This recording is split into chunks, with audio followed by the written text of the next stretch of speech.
Okay, FM 101.7. Now, me go Honorable Ben Abdallah. Now, we MP for Offensive South. Now, we chairman Legal and Constitutional Affairs Committee of Parliament. Now, we minia is answer a Jamisi Kulum and once you free abofo kwa pani ene ho no mefuo kura wod mesia enkrofo na so makọ palm board ya mani abele ana bo memo ache Many abema meje super na bako de ya banadum obo ade amade akini de na ya bana se ami uza ayi me papa ni ayi de no ayi baba wa abofo Johnson wo ba low minimum ba wa ye na abofo na oba ho ache ayo ai efuo no ho afu beba ye to abawie ya na mekohwe na ma ye de meye ena ye ka bi wo kra ese me de ntinji se betuatua ni nyina ai ya tiani oba ye be hwe okwan mate parliament e ko research video oba kan dia ba betune wie mate pa hey ye wura mate ya medu yeah ne resignation ene nsema wode apiepie mu aba na wo kan nyina no wo body be hwe ajapadie wada woma why chairman Legal Constitutional Affairs Committee of Parliament die aba ni ba bia ya bedurei ogi ne sei minya mami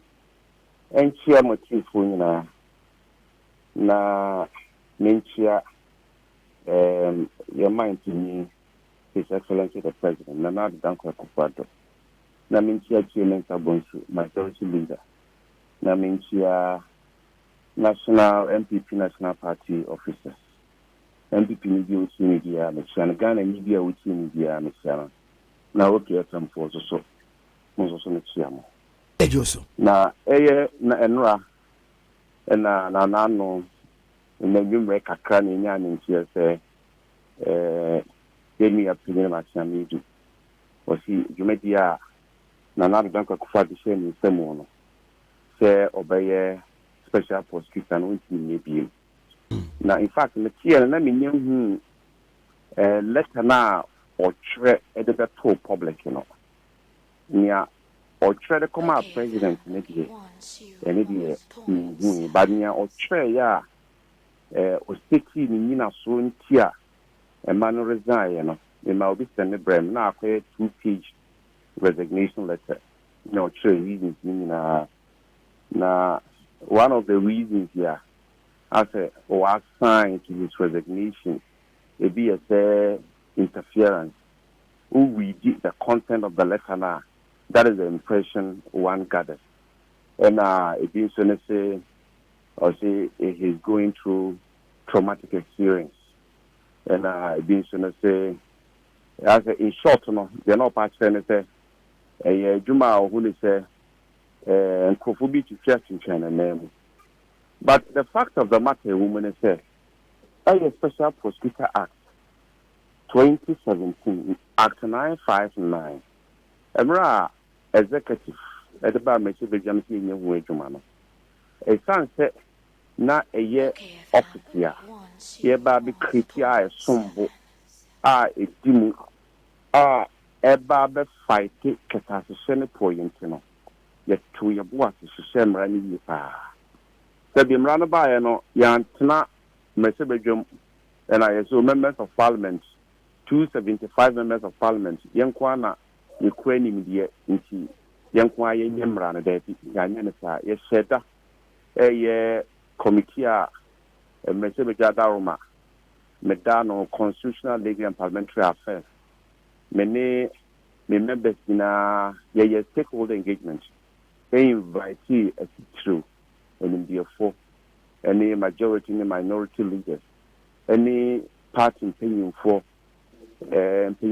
party opinion for the crampo by ma yes mrenu mu ehwe niema to sini niema also the kan bia na the kan ansa na commerce bedwam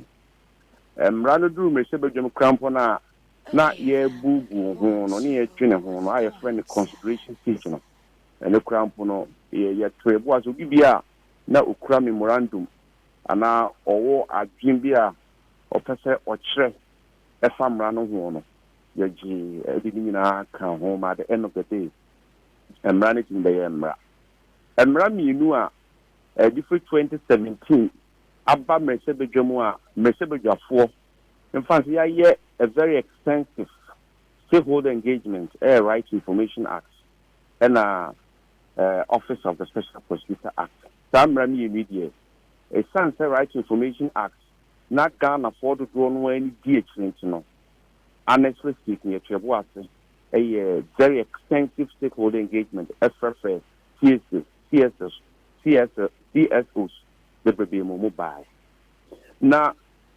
office of the special prosecutor act now it was intention set a better independence as me can ya na edisi edatu pasokeke there be not pasokeke because it's free people and sana at translating into practice say when you can antin won krata so a na say o ye no watra na say o ka so implement here we bo nsi obokwa no akopem yeso wo si independent na say we enka ho na de enka ho adentina enka mra no eninti wo ka ana so practice enyi yi eninti no we ensure say the office no be independent adaba akwa yedi kan and it's the office of the special prosecutor na Kasano. The tenure of office is 7 years. 7 years non-renewable. And you know, Obienu Obetime Yinedi, the big Yinedia, no one Kasa Tre, Quang the first beginning, the Bakone said, yes, just on one Kasa resign, and just on one Kasa work for him. And now, yet incapacitated. Not a no. In 3 months in Juma, and of course, I was say unity. And I say, BBC na Emremono, obey this qualified there to serve as a special prosecutor and the unity. Now, acquire a first unity, you know, acquire enough from Kora into one means security of tenure of officer. Now, it was solid. And year one, and I be tossing, you know, you know, be the dance yourself, or you miracle in 1992 constitution. A little back of pet and a would senior would prosecute all criminal cases on behalf of the state, any attorney general. Now, a son said, na yem pese the office of the special prosecutor, ever question attorney general, you know. You can say attorney general at the office of the special prosecutor in respect of investigation and in respect of prosecution. So, ufa it could be to say you investigation via this is attorney general and sana for making a prosecution. So, ufa it could be to say shard crampoa a year constitution creating no. So, shard yen shumu efa human rights abuses one and corruption one. Shard intimate prostitute because constitution man who finds that this is the attorney general and a prostitute. But the office of the special prosecutor, it sounds that now you mean that all Baba Kokata, the Senate pro yen no. You can say also independent in terms of investigation and prosecution. Even a bit of dance, you say, it's a part deal crown for no. Matnami and in the office on their own and carry out investigation. We be an omnipotent reporter from our president. It is to be true. Even a bit of dance, you say, 1 or 2 cases this war. One kasa high investigation and then in some new court or more account and a typical case grandpa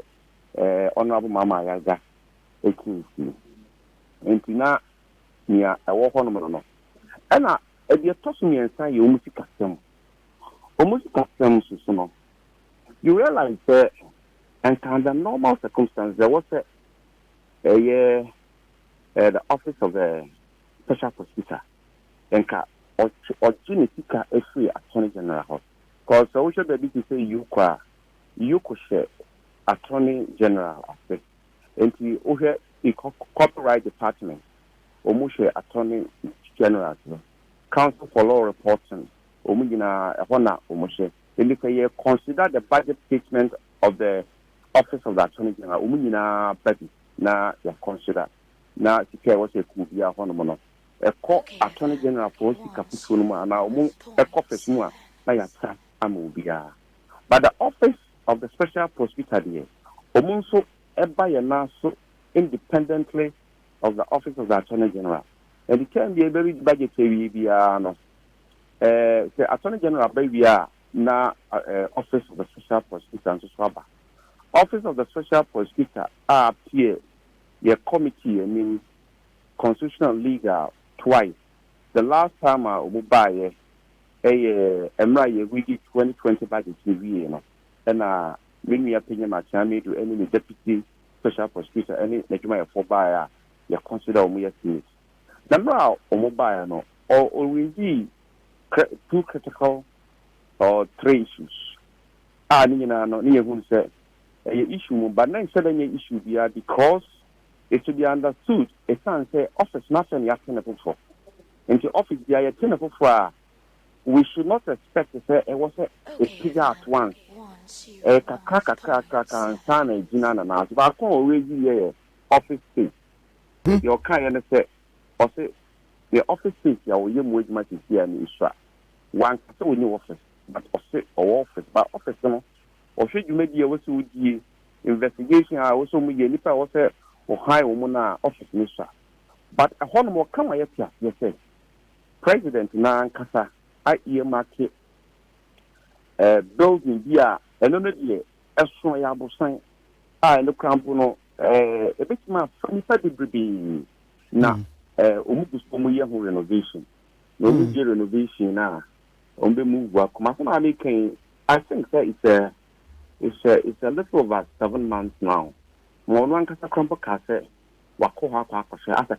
room. But he made us understand that the president are showing us obeying wage mama. Honorable, yes, close to bare 4 years. I did man. No. Yeah, one say on a corridors of the courts no crano. Martin me do the nipa baako one ko say eko wura ho. Ama yaka say ko wura ho no case no crano. Court no adietia Martin me do na adietia wo man no. Enti na me pewe no no odwa ye ho sae de anu me die me bia mema Ghana for jeje no case ya minim se or the court wa enu kan bien kan wa sin wiye honorable mama yaga case na case ba ko a enu the anko court wono ankasa on his own investigation e wiye any ejapadi no to the best of my knowledge when you 2 cases here, we say one will be back or court. The rest of the cases in there, I don't know. ABR, kind of investigations. For the benefit of doubt, the benefit of the doubt in the sense that for investigations, it takes time. And you court to chronos or so. This all boy in your evidence, you'll be so. Now, with me, I could prosecute 2 cases, of course, I didn't couldn't. So, what sort of a cafe saying a man for can intimidate and be careful court to our child of court because court to crawling out in and you said you'll be an estimate young and now would him. Yes, many lawyer be dim common or can send be ma. Me yam shame was say. Assembly aye a tro assembly no kore baba we na tro no wa dance na no kora no nia dance oh yeah it means wow minia it means a court chrono eniema bebrebe sa ukọ na hu asam kan yi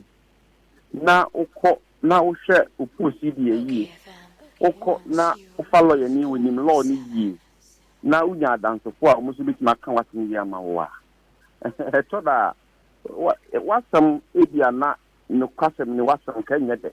but a son senya was boom crony senia or lawyers he can't some no what some thing be ma at the end of the day it's me it me album it me the more typical example case BC ma obi di boni bi ɔkɔɔ lawyer no hɔ no no wanka no koraa nkyerɛ no ɔka kyerɛ lawyer no sɛ bɔne no wɔnyi ma lawyer no gyina so kɔɛ kɔ defend no ma yɛgyaa no but yɛgyaa no wieɛ no onyaa ne fa ahodie no akyi ɔkɔɔ lawyer no anim ɛkɔ confess ka kyerɛ no sɛ lawyer na meboa bɔne no medi but na mempɛ sɛ meka no kwara no akyerɛw but ne wɔnyɛ ne fa ahodie awie sɛ woka sɛ wokye no asade no akɔ court bi mu a ɛyɛ saa asɛm korɔ no so a ɛsiane sɛ yɛatrae no on the same fact no nti no ɛnyɛ adeɛ a yɛbɛtumi asade no akɔgyina asɛm si agim nti a ne ɛtɛ nti wodeɛ ɛno no yɛma no the benefit of the doubt ɛna adeɛ ka ho bi ma ɔsan reziiɛ ɛyɛ ne sikasɛm yɛgyina bɛdi adanseɛ sɛ ɛyɛ mmerɛ a yɛtie office no pɛ na executive ana yɛma mpanyin ɛma minister for finance ɛrelease the first tranche is carried the money 180 million. I remember very vividly. That guy the ma you opinion ma can need no not a sosene sika the demand the office of the attorney general. But the office of the attorney general say you ma office ne ya nka a sosene the office of the special prosecutor. The America says special prosecutor there onu edwuma ba akone dia ma no say obeko corruption and corruption related matters. But Attorney General there starts across both criminal and civil. And you know, Osha Ejumayafua a war Attorney General office na kasani agencies are a son of here. A far bigger than the office of the special prosecutor. But a sense in our office for I was almost 30 up certain structures in you might say move 180 million. But okay, and say continue access cannot. And it is to be understood because you know Ghana Hanomono and Sana office Ubekini Unsabit Council Kano. This is Wako. They say from a guest next system. Now guest next system no never say or pay amount for experts. Now omu a graduate office no and also many office no or echo onto the guest next system. And only as far back as in 2018 the Kaise Emra you didn't share the first time when we did that issue, no. You didn't share the second time when we did that issue, no. My thought that would be a office for no. And you do her, maybe who's an do her, and then also on one cafe ticket for steps. Now with me, making boom. Now with me access this time because Canada house. And now, Mika say, let's find out from the Minister of Finance. And here, share coffee to Mr. Cafe and them. Because conquer them. Sika at them and now say find out from the Minister of Finance. Young friend, no concoction. And a fast side ornament here. Maybe who say, oh no, when to me, I'm the office na anchor just system. The problem comes for her. You need to contact the Minister of Finance. You expect a can one to be near Boa na office na to my just system. And but okay, in the meantime, no. Onye sika kaka free Jubilee House omo buano ama fa na dwumadi no wetumi arane otherwise me bawo na wa mo buano se onko gift mission so no na nkura no abankasiem Jubilee e buano kakra ma otimi de ye ne day to day activities. Yes, ebia sika no ye say the man on account ebia pending say ebia office no structure also put in place in a bit my complete and some on one access is scanner. But as to whether say what me access and not going to access media, I'm not in a position to tell because as far back as in 2018 and 2019 a lot of things have happened. I don't know, means me and come myself. I honorable and son of somewhat was one. A man for muti the idea say for 3 years. And running what be special prosecutor sika kakra de neba ya mo aso afene mo swai yem abra wa reason ye man series nation nko anso esese wono nso no ye te audit man no ye forensic audit na se wono nso no wadi sika kwa e wo bra wa anya dwuma bia ma yenya se ne famra kwan so eno so te sen. And it is for the executive to decide. But the fact of the matter is that obi bia no wutwa adwuma ana ufre adwuma no ma say e was we handover we handover we are say was your audit office no adwuma dia wuti nyina no e was your audit and more especially so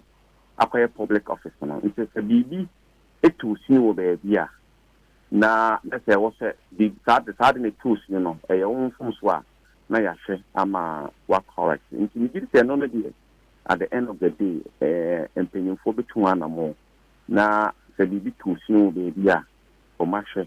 ma the tools no o akwa no oh yeah it's in line with the practice and ye to aso and they can't be so no also really the issue of the staff you know can say adwumayefo na ono mu ye adwuma no staff no secondary staff the secondary staff what it means is say enye office na kasa na power but if you are for instance adwumayefo a what trade na ye di binum eco Minister of Information and so more free trade you call information is secondary staff in the meantime you've been ana ono mu ye adwuma as far back as in 2018 key office for now shake media national sana next year and it was to be understood because I say na yati office for the yentimi city prekope enka say yati office ya fa manfo adwuma processes that was you follow a big cramp a government system was at the temper and so on and so forth but when no media who said the occupant of the office also has a responsibility to ensure that we na ye ken na no ebebam but the woman no quarrel say obi bia or yes seconded staff you didn't remember the office of the special prosecutor office honomo the office of the special prosecutor and I want to control you may be obi bia no or share the office of the special prosecutor on share the papophobia and it's in terms of independence me can ya na binum say ye can in terms of independence bibi bia was say ye ensure say the office of the special prosecutor will be as secure as possible no executive any message therefore ye the man na already ba ku bi say in terms of operational independence no ba ko kura to say ejapa konhwemu corruption risk assessment was the president can say one train na womra ba ko hyemanfo obusam say wo yi assessment ni wie no president no an can say fabremi wa na ama so na de koma na de koma no ahwemu awie no say twema memra na me no nya discussion because wo wie ye no say ka wo nkwan say ka ba ye de oba bia ba de abremi say mi hwemu a enu kan fun so be ne wo mu and from so be any also interfering with somebody's work and commenting on somebody's work difference will move the fact that or you independent needs to come continue commenting on it on a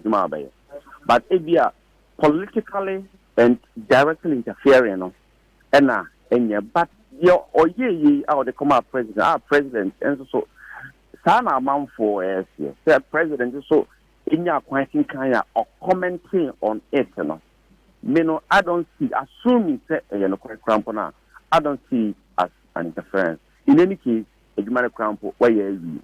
and no quarrel woman say the party no my can on understand running ye you gave me opinion match and media on his own and a year investigation bien will see you crying or the report come out president president is in car reports he saw the wisdom in the content of the report ma oka said a Japan deal implementation of the suspended ma ocha trail let of the bread parliament continuing for say they should have a second look at the Japan deal there's a also so why there was also why so section 4 of the office of the special prosecutor act in the component the office is not subject to the direction or control of a person or an authority in the performance of the functions of the office. There's obeying what obey a control no. But the woman say Emrano can say ya. That's it. We are the occupant of the office. We're in 2-1 na 1-1. nya de mra no be ye adwuma emra ye mra na se ya implement mra na se mra ne timi nya adwuma ana sabi a judge for a free Supreme Court eba magistrate and a district court omo krampo no edi omo decision na ruling ba amanfo it me comment on it criticize it omo krampo edintina ufri magistrate court wa utimi ko high court ufri circuit court wa utimi ko high court and appeal court ufri high court utimi ko appeal court ufri appeal court utimi ko Supreme Court. Okay, it's not for nothing because you nipa that's an India you can and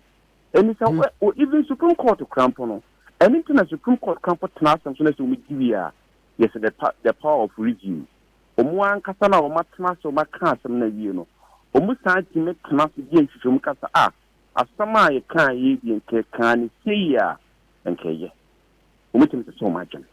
and this obi ye na djuma na ye comment on internet there and no doesn't amount to political interference the mum die and the reasons na ugina so no set threat minia adwuma bie ni wa risk ni adwuma wo ye risk wo members of parliament the adwuma ye risk wo because a true time why ye cop primaries crown pona enye nsem nyina na nipa e ba abontin beka also a obe ye be so waka nsem a kire woni nsem a betie no wa he crown power bambabu but wo de wo nim say adwuma na wo ye no wo ye de asom wo man enti nye nsem nyina na ye de ye adwuma ye nhwe ye nia mfansoma na MP a so de sebe nyame mfa ne kranchi yie enkofo abonefo bi ekoto no so ekoto share no so bo ni tuo ku no risk na ewo adwuma no mu no ebi no ena sanki ye kan risk ya ene nka jet for krampo die nkoma adwuma no husu na adwuma bia in the sense judge no tini esa wota bre otimi kase kodem afe otimi kase kodem afe bo otimi kase yenkukun ni akukun on daily basis a judge for na court ibu asa and nka omo zo mo kase enti adwuma bia wo ye bia even in your own private work crown no risk wo me say o kwa wo ba bia wonye sika kakra wo di kan ko bank no wo be na abonye for so tincha no mo so plan na ti mba be wiawo and risk wo ene si enke ya kan risk ya bi ti say enanka ode betu dwama ye nyina ye tie ma mpenyimfo ti ya president asoten ya protection ben enanka yentimi fama ye ni apenye ma tia ni do say ya police for the fee and soldier for the fee ye car mu but I say former President Rawlings adawruma ene na eja na obo ne ho ban ne ade say papa yi wuye say wa kwa na ne ma wa bobirim na ne na hye no ma ta asem no so but that asem no ye ni apenye de bobri so kan asem na say ye man peni nyankopo ato no za afre no jeje won se na bon ho ban e kwa no kwa so bon ho ban die onne ni nyame nko na enyim but me die me hu ni se ene nka otena office wo krampo na nka obenya e ban bon mo asene se a warezan ya wo so wakotena bi ana me yana me nyaja but say dey akotena fi on be hunu pa yes but you say they would need state protection dia na so nko na wo nambo but me nyini se boni dia beto no because he's still an asset here me gidi say in a different capacity no obetimi serve Ghana man nti minua musamia me mum de dia me kan say enka wodi any other reason bi krampo na bae dan nia waka no the lecture no mu a bia ke bi no betena se but wo kan die entaso me de mi hu ni say bro imagine na mentia so oh okay ana mo medase na wo kwa wunua lawyer Inisa Fuseni teacher Inusa eso wo chia wansa na wako yo minia pa no minia ne de mini chia yen kama nyosem aduma nko asem ye ka mini ne free legal ai free legal sa ba law school sa oh wow no ye me study me wow legal ni be law school oh nice one ye kimi kushia kuma ti bi fufu nyina sa ba ba ni ye student wɔ Lagos no. Aye. Mechiano, o se mechiano. Yo, oh so. Me ne ye adwuma yi nyina. Aye. Yes, that's it. Bye. Yo. When the Munyanfo Ben Abdallah, MP for Finso South, Chairman, Legal and Constitutional Affairs Committee of Parliament. Okay, FM 101.7.